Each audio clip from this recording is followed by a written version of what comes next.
Hello, my baking loves. I had a request for snickerdoodle cookies, so that is what I'm going to make today. In here, I have 2 3/4 cups of all-purpose unbleached flour. And to that, I'm going to add 1 teaspoon of apple pie seasoning. If you don't have that, you can just put in cinnamon, and that's just fine. And then we're going to add our cream of tartar. We're going to add 2 teaspoons of cream of tartar. That's what that looks like. There really is no substitute for cream of tartar, so you just need to buy, you can buy just a small one if you're not going to use it very often. And we're going to add 1 teaspoon of baking soda. And you want to make sure that you level it off. Accurate measure is very important in baking. And then we're going to go ahead and just stir that together. And we're going to break in our butter. I've got 2 sticks of butter or 1 cup of butter. And just like we do for all of my cookies, we're going to break in our butter like we would for pie dough. Go ahead and just by hand mix that butter in very quickly. And then we'll add our vanilla and our eggs. And our dough will be good. We're going to add our sugar. And it's 1½ cups of sugar. So now we're going to mix our flour, our baking soda, our cream of tartar, our sugar, our eggs, and all of that together, butter. So now we've got our butter all put in there. It's just that quick. I'm going to go ahead and add our eggs. Add our vanilla. 1 teaspoon of vanilla. And we're going to go ahead and mix that by hand. So you're just going to see it comes together very quickly.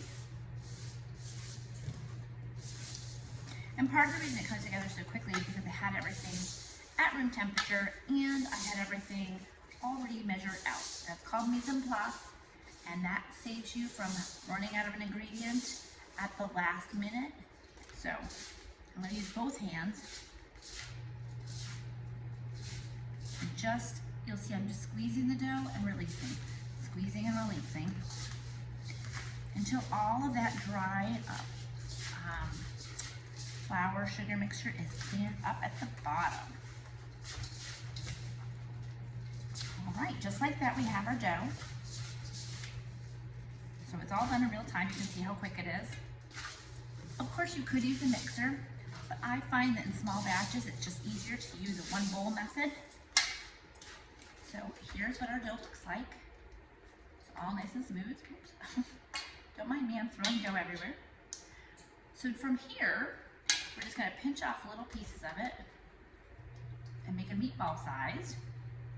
And then over here, I just added some cinnamon to my sugar until I do about that color. You're just going to roll that cookie, and they do expand quite a bit, so don't make your meatballs too big.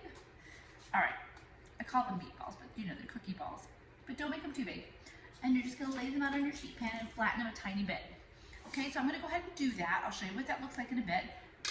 Bake them at 350, and I'll show you what that looks like. Be right back. All right, friends, I'm back. This is what our snickerdoodle cookies look like once they're baked. So they're just lightly brown. They'll start to puff up and they'll get a little crackly, and then you take them out and they settle. So this is what it looks like when it's done. It's quite hot, so I'm just gonna pick it up and put it down. This is what the balls look like when they're made prior to going into the oven. So I just keep them rolling that cinnamon sugar and just pop them in the 350 oven. You want about, enough that you're gonna expand, enough room that you're gonna expand. So I usually do 3x4s, so you get 12 in a pan.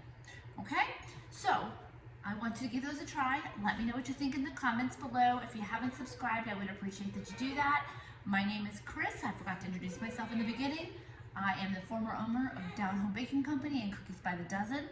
So I hope that you are happily baking, and I wish you a wonderful baking day. Bye.